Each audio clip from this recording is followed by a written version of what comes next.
third floor here today, and it's a great spot to do some sketching with people, architecture, plants, everything in. So we're going to forget about all the perfect perspective today and just have a bit of fun getting in as much as we can. Oh, as usual, we're going to start off just with a line just to ground us. But again, today we're going to throw all the rules out the window. There's so much going on, drawn from the third floor of the shopping centre here. So we're going to start off, just maybe build a bit of confidence, just get some of the windows in. Just simple squares are really all we're using. And again, the architecture, things that don't move, always a great way to build up some of the confidence. And as we're starting now, just to pop in some of the people as well below. Really, at the moment, it's just circles. That's really all we can see from here. And I think it adds a bit of life. And just very, very loose strokes at the moment. And again, popping in some of the almost chandeliers, the hanging plants, and they really add something interesting to this view. And again, I always think James Richardson's book on urban sketching and freehand drawing is great for just for little tips about kind of get the people in first, and definitely adds a bit of energy to it. So again, it's a feast for the senses. This view.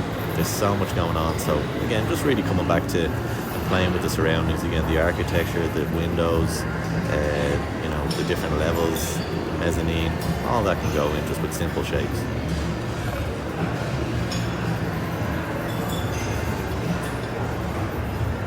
And then we've got the classic banisters in front of us and the ironwork here. So yeah, just really getting in as much as we can, whatever's in front of us. And again, this stuff's always just circles, looking at some of the detail as well.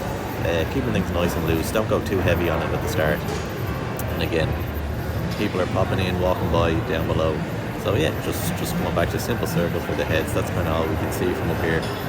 We can pop in maybe some of the details for the bodies as well, the tables, just simple squares.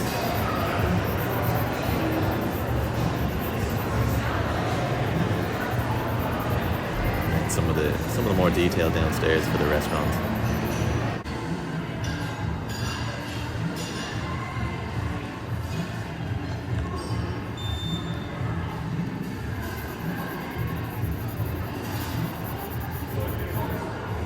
So we've built up, we'd say, the surroundings, and now we're just going to maybe fill in some of the side features as well. So again, we're at the third level here. There's so much going on. We can forget about perspective today and just enjoy all that's going on here. So let's see, we've got the people downstairs. Maybe just put in some of the tables there, some of the plants, and then all this brickwork again. So it's loads of windows.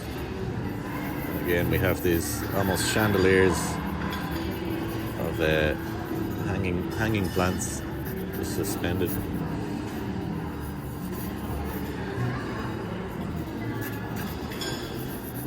Overlooking the people down below.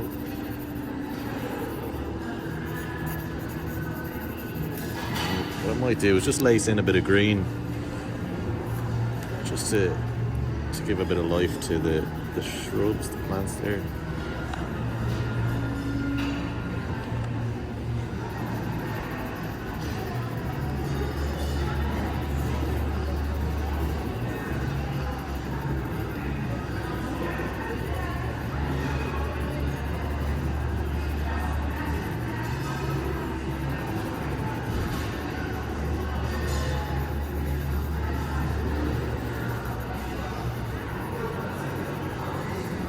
And we have some of the shrubbery down below, and then there's lovely pink just for the restaurant there.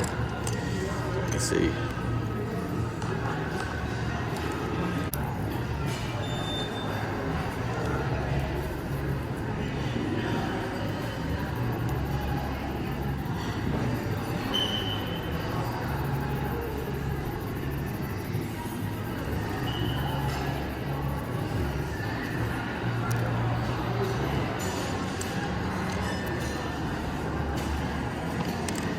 There you have it, just a few tips on how to capture some of the beauty of this building. A few simple shapes and one or two colours. And now the fun begins, we can start to colour it in. Stay tuned for the next part.